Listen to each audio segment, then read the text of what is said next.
So Road Racers Part 2, and we have the BMW E46 M3 AC Schnitzer. And I wanted to go through a magazine I had in 2001, an article by Bob Harper on this car. And I remember reading this in 2001 and thinking one day I'll have a Schnitzer M3, and I'm really pleased to be able to show you this car in the video now. But some of the wording on this, I was really interested. I remember reading it where he says, blasting up the hill, exhaust blaring, grabbing each new gear with a short shift, hard on the brakes, drop down a gear, turn in, catch the apex and boot it out of the corner.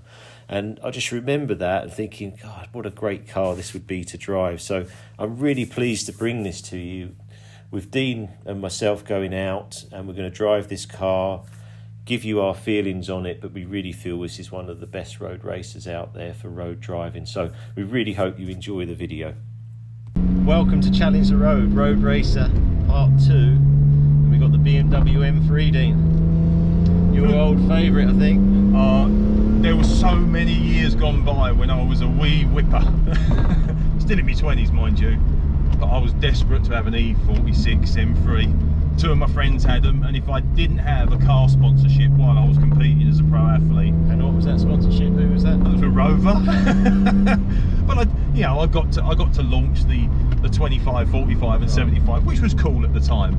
But 100%, I know Backley stopped me from getting an Impreza when I won my first paycheck, but I would 100% have had an E46 M3 if I didn't have a car sponsorship back then.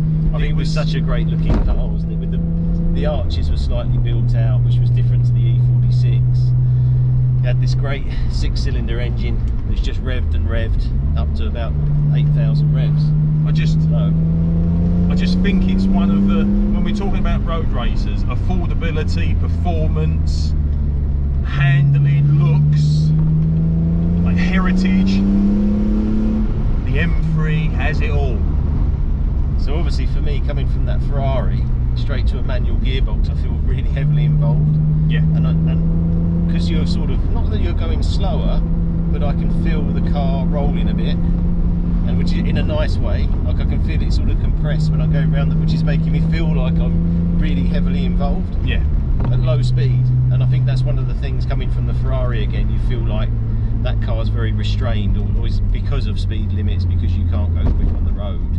Yeah. You're always pulling back, aren't you? You're never going to get the very best out of a 430 screw rear on the road. No matter what roads they are, you're never going to get the very best out of it. But this, with a slightly lower performance top end, and the fact that you're changing gear, and like I said, an actual proper good old-fashioned gear change as opposed to the flappy paddles, it rewards you for something that you've done really well. You know whether you've screwed a gear change up as well. Yeah. So there's something to look forward to every 100 yards almost. Yeah. I mean, my first impression getting in, I think, feels very soft compared to the Ferrari. The steering feels like it's got a lot more play before it actually moves, whereas on the Ferrari it felt a lot more immediate. The suspension feels, I mean, this is an S3 car, so it's an M3 Schnitzer. It feels hard, but still pretty compliant. I'm still quite happy with the ride, considering you've got very low profile tyres on this. It emphasises how smooth the Ferrari is, yet how stuck to the floor and grounded and level it is going around the corners. Yeah. Whereas this, as opposed to that, the direct comparison being literally like an hour apart, it does feel a little bit more, there's a lot more play. Yeah, it's softer. It's still firm, still goes around the corners, absolutely beautiful, but it's, there is a lot more play there. Certainly sitting in the passenger seat, I can feel it, so I can imagine behind the wheel, that comparison must be a little bit more. Yeah. It does feel like that. I mean, it's still one of my all-time favourite cars, and if I had to grab one car and just go for a drive on a Sunday evening, it would be this car. And it's only because you can drive it in any condition. It's actually a better car in the rain than it is in the dry, because it can move around a lot more, and it just feels very, very confidence inspiring, a bit like the Ferrari again. It's a wonderful sound as well. That 6-cylinder. Isn't that a wonderful sound? Oh. And I'm getting a buzz out of watching you actually play a clutch pedal. I know, yeah. And I just love that ability to just change gear, and just involvement, which is what I know we're going to come back to that GT8 at some point, and it just gives you that level of involvement that other cars can't give you. And a lot of it is coming from this, but obviously the manual will in the end go, won't it? Because there won't be a manual electric car that can't. The thing is, the second you got in this M3, you've been driving it. Yeah. As opposed to, you only really drove that Ferrari when you put your toe down. 20 seconds. Yeah, that's it. Yeah. And it's like, I feel like you just get, if you're out for an hour in this, you get 60 minutes of enjoyment. You do. If you're out for an hour in the Ferrari, you get 10 minutes of enjoyment, because you just can't unleash everything that you want to in it. And that's one of the things I love about the M3 and what I think is going to be the GT8 as well. Yeah. Well, these M3s, I think I've had 8 or 9 of these. Have you really? M3s, yeah. And every time I sold one, I then went to, say, a newer M3, and then went back to the older one. Or bought an RS4, then come back to the M3. Yeah. Because I just felt like it had everything, like 4 seats, the boot, a lovely engine, manual gearbox again. It was a very good looking car. I like the 4 exhausts on the back, I like the wide arches. The clutch was very easy. The brakes were very good. I know sometimes on the Audis the brake could be a little bit grabby on the top end, but the brakes were perfect. I mean, not to mention, this is a fantastic track car as well, if you wanted to take it on there. Yeah, well, I took it on a track, the ones I had. I did take them on a track, and I really, really enjoyed them. And, if we look at these road races, if we look at the cost of this car, we're looking at about £13,000 for an M3. Yeah. If you're a young guy or a young lady coming into cars and you want to get, a good car for sort of £15,000, I know the insurance would be quite high, but one, you're not going to lose any money. Two, you're in one of the best. As much as it's going to. Yeah. I mean, they went down to about £7,000. They're on the way up. So really, your cost is your insurance. You probably wouldn't have a huge monthly payment, because if you went and bought a Golf R, you're still going to be spending £30,000 for the car and paying it over so many months. You're still losing money. This is a lot of motor for 15 grand, isn't it? Insurance included. If I lost everything tomorrow, this wouldn't be going. I'd keep this and I'd just drive and I'd just go, because you can drive for an hour, 2 hours. You can go slowly, go quickly. I love the Zen at night. The xenon lights have always been fantastic. But the most important thing, one of my friends that had an M3, this shape M3, was also a keen angler, and he got his bed chair and bivvy and rods in the back as well, so even that can be done. I remember going fishing in this quite a lot of the time, because I had it as a daily car. I'd go fishing in any car, but I loved, it's got lots of room. It has. Lots of room. So on here we've got this sport button here, which I don't really use very much, so I don't know if you've seen that in your friend's one, but you put the sport and it sharpens up the throttle response, and I think it makes it a little bit too snatchy. Right. So I quite like it without that. And then if you turn off the traction control, it's absolutely fine with this, unless it's wet, then it might go a bit slow. Yeah, then you tend to go backwards a little bit more. But I think steering wheel feels great, and again, these modern steering wheels are getting thicker and thicker on here. This was quite a thick wheel at the time, but actually now it feels actually great, very similar to the Ferrari actually in feel. Yeah. The suspension at these speeds, very, very compliant. It's just very smooth. Yeah, you could drive this. You could drive this anywhere and for as long as you like. Yeah. There's absolutely no compromise on drivability in these M3s. It's a road car that does track days if you want it to, as opposed to the Ferrari, which is, for me, a track day car that will go on the roads if you want it to. And I mean, I would be here and I'd just sort of change gear for the fun of it. Yeah. That's that whole thing of driving, isn't it? That you can just, with the manual, you feel like you're engaged all the time. I wanted to reach for a gear knob. I wanted to, when I was in the Ferrari. I love the flappy paddles. There's one made. There's one Scuderia manual. Is it really? And it can be done. I did look at it the other night. I think it'd be a waste in the Scuderia though, because it's so racy. You need. I mean, when you got it in track mode, those gear changes in the Scuderia are absolutely exquisite. There's no way on earth a human being could do that. No. And so in a car with that sort of performance, gear geared as it is, set up as it is, you need those gear changes. You need, you know, but this, because it revs so good, it revs so long, it pulls so well. Yeah, I wouldn't want a flappy paddle on this. And I think, you know, the whole thing of this road racer thing is just around how good the cars are to just get up and go. And you can just get in this car and go, and you will never have a bad drive. No. I've never had a bad drive in an M3. You could tune them a bit if you want. You could put an air filter on. I know this runs sort of probably 340, get them to 360. But this engine was always tuned almost as much as it could. Yeah. And it feels, the power just feels nice. It doesn't feel, I mean, at the time it felt very powerful, but obviously the cars have moved on. So right, Dean, you're in. Yep. Oh, that clutch pedal was quite firm, isn't it? Yeah.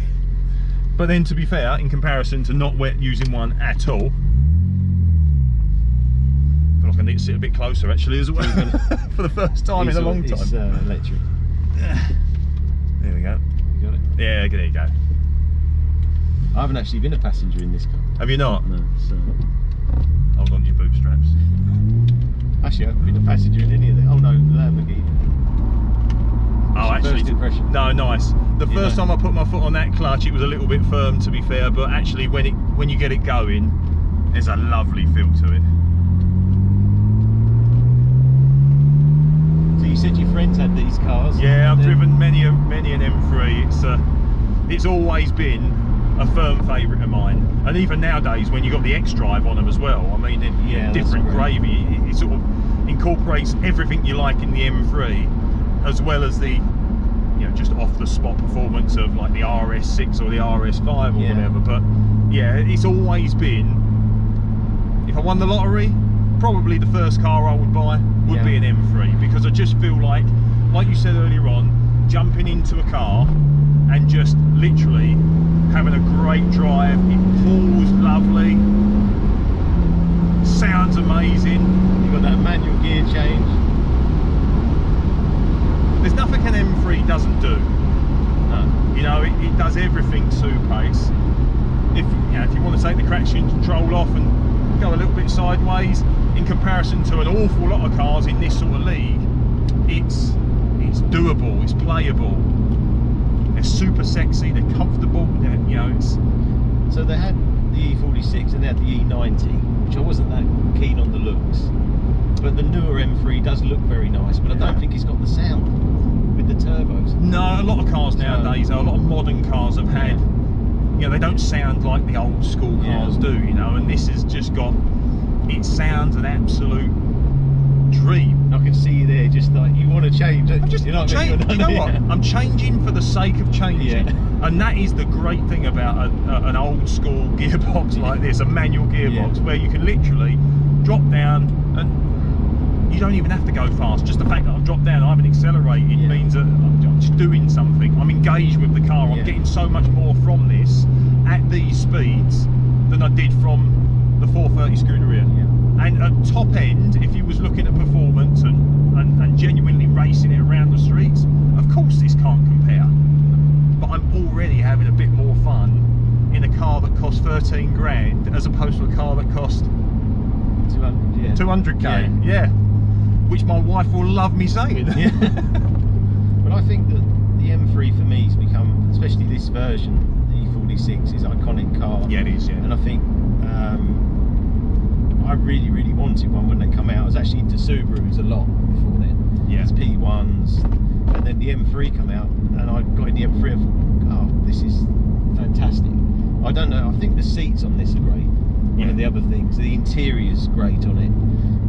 It wasn't big money back then. They were actually going for over, I think they were about 38.5k, which is very good value. And I always liked the silver, especially like the titanium silver, looked really smart. And they had like the carbon black and the blue ones. I didn't overly like the convertibles as much, but I'm a bit like that anyway with the cars. Me too, absolutely. But then my head pokes out the top. I end up getting loads of flies across my five head. But instantly you can tell it's a bit more, it's a bit floaty around the corners. It's nowhere near as planted as the Ferrari, and you would never expect it. You know, it's 4 times cheaper. But does it feel worse for it? Of course it doesn't. You know, it's a completely different drive. but I genuinely feel like I was super impressed with the speed, aggressiveness, and actually the handleability of the Ferrari. I didn't expect that. I was really impressed with that. It was everything and more. But I know what I expect from an M3. Yeah. I've driven them before, and I was still looking forward to getting in this today, you know, because I feel like I'm driving with you. That's how it feels. Yeah. Because you got the manual, you got the. Whereas in the other cars, you do feel like a passenger. With this, you feel like you're engaged. Because I can see to that, you, man. Well, it's got that Schnitzer exhaust. Yeah. Which sounds lovely, doesn't it? It's just the pleasure of dropping down a gear. Yeah. As opposed to just, you know, flipping your left finger is... And changing gear how you want to change and at the speed you want to do. You can do it quickly, you can do it slowly. So the other thing is you could just go for a lovely long journey to a hotel. You have all the stuff in the back. Do you know where I would go? 2-3 hours would be fine. Well, I'd go a little bit longer than that, because if I did treat myself, maybe at the end of this year, I would jump in this, I would get on the train, I would drive it over to the Nürburgring, which I've never driven before, which is in the top 3 of my bucket list, and I would give it a hiding round there. Right. I would. Yeah. Because... And you drive it home. And I would drive it home. Absolutely. You know, it's... And I think you'd enjoy it more. Again, I know we're going to keep coming back to manual and paddle shifts, but I just feel like with a manual, you really absolutely feel like you're driving. And I know we're going to miss that in the future. And for youngsters coming through, they're not going to have that involvement of heel and toe and learning to drive. The one time a manual gearbox is an absolute nightmare is when you're in traffic. Yeah. And that's when I think, oh God, you know. You But other than that, and let's face it, no one ever enjoys traffic. So whatever car you was in, you would not want to be in that situation. Any other time, nothing comes close, in my mind. If I was on track, there's no way on earth I would be anywhere near as effective unless I had, you know, the Ferrari gearbox. I mean, it's as good as it comes. The best performance you could possibly get. But it's not. Yeah, this is a bit more. It's a bit more for so much less. I think that the value of the performance is amazing in this. Yeah. I mean, if you looked at a Golf R, it might be set 35,000. You're now, you know, 10 to 17k for this. I see you enjoyed it when you. I just love it, man. I love it. You know, it's. And this is such a cult car, and I think now so many people love this car because of the shape, because of the age. Now there's not as many of them now, and it is difficult to find good ones. Yeah. It is hard to do that. But as a road racer, maybe it's a bit more road than racer, because I think the Ferrari takes them cars, take it to another level in the adrenaline. Yes. I wouldn't say, you know, coming out the Ferrari, I feel that level of adrenaline. I'm not feeling that as much in this. No. I feel like I'm getting a very nice drive, nice experience. I'm happy. The Ferrari can be, I wouldn't say scary, but it gives you a little bit more adrenaline. But I felt exactly the same in the passenger seat. So in the passenger seat of the Ferrari, it was much more exhilarating, because I couldn't tell when you was going to plant your right foot, but when you did, it was, whoa, Christ, hold on, you know. And when I was driving it, it was very similar, you know, but for short periods of time.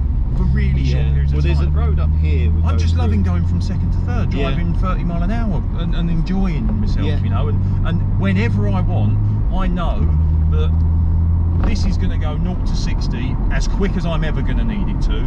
Okay, it's limited to 155, which is more than enough when we're talking about a road racer. Yet I can unleash that at will whenever I want. And I've still got that beautiful deep burble in the background, reminding me that I'm all right. I'm in a road car, but I'm in an M3. And it's there when I need it and there when I want it. And you never forget that in the Ferrari. No. You know, because all you want to do is push it. Yeah, you want to go, but you're not really pushing it sort of in the bends with the Ferrari, because you're going too quick. Whereas with this, you could go second gear, ride it out really smoothly through the gear, and just go nicely around the bends, you know, be really, really comfortable. So this is where this car excels, fast road driving. I think smooth corners, beautiful, keeping momentum, and just flowing with the road. And that is one of the big things. I think it owes this car. You can feel the weight behind it. You know, it just wants to roll down this hill. You can easily drop it and give it some if you want. And you've got so much power, so much speed, more so than, again, you're ever going to need. But it delivers it in a really nice, effective, smooth way. The Ferrari sort of ripped your head off, and that's great. It's amazing. It's a really cool feeling. Do you want that every single time? I suppose if you're going out for a couple of hours in the afternoon on a Sunday and the roads are empty, of course you do. But yeah, there is just something special about everything about this car. Obviously, growing up and wanting one, mates having one when I couldn't really get one. The performance, obviously, the history. M3s have always had something about them, haven't they? You know, it's just it never lets you down. It never lets you down. And I think that, like, with the 6-cylinder engine and it being naturally aspirated again, you can, as you say, just rev that engine out up to that 8,000 in second gear and be very happy. It's one of my favourite all-time cars, and I feel $1 million driving it. You know, I feel $1 million driving it. I paid more for my caddy, and this makes me feel like, you know, I'm driving something real special. And it looks lovely. Outside with that Schnitzer body kit, it looks lovely. It doesn't look £13,000. If you put a personal plate on it. Mate, I was really surprised, because I'm thinking I'd have given 13.5 for it. I know. You had your checkbook out. Yeah, you had checkbooks in. My old one, but dust came out of there. But this is the type of car you just keep, because you can't replace it with it. That's why probably not many come for sale. I mean, at the moment I'm just driving through that village, driving it like Miss Daisy. Must have made 15 gear changes for absolutely no reason whatsoever, other than I wanted to, you know. Just, I know we're talking about road races, and I suppose, you know, this is what it's all about. You're only like 4,500. But it's everything that you ever want in a motor. You know, I couldn't physically justify spending 200 grand on a Ferrari when you can get this and you can use this on the road. For me, it's a super machine. It really is. And it's built so well. How solid does it feel?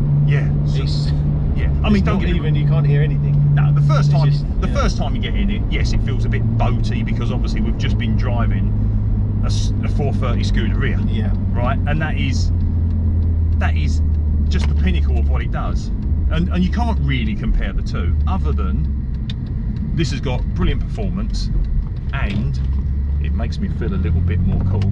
Like, you know, it's never going to turn heads. It's not going to turn heads. It's almost 20 years old, isn't it? Yeah, it is. But it still looks modern. It still looks good. So, Road Racer 2 M3, what are your thoughts? I love it. I've always loved the M3. I suppose I came today looking forward to driving the Murcielago, of course the Scuderia, two phenomenal poster motors. But I've always had a soft spot for this, so it was always going to be quite high up. And as much as I've driven them loads of times over the years, it's never let me down. And I think on the road, for performance, handling, everything that you want, it has got the lot. It ticks every single one of the boxes. Boots, 4 seats, or 5. Mate, you've got everything. Get me fishing gear in it. I mean, that's got to be an extra point. You know, no, I absolutely adore the BMW M3. This one is a beaut, you know, and for value for money, it's hard to beat this. I don't think you can. Hard to beat that.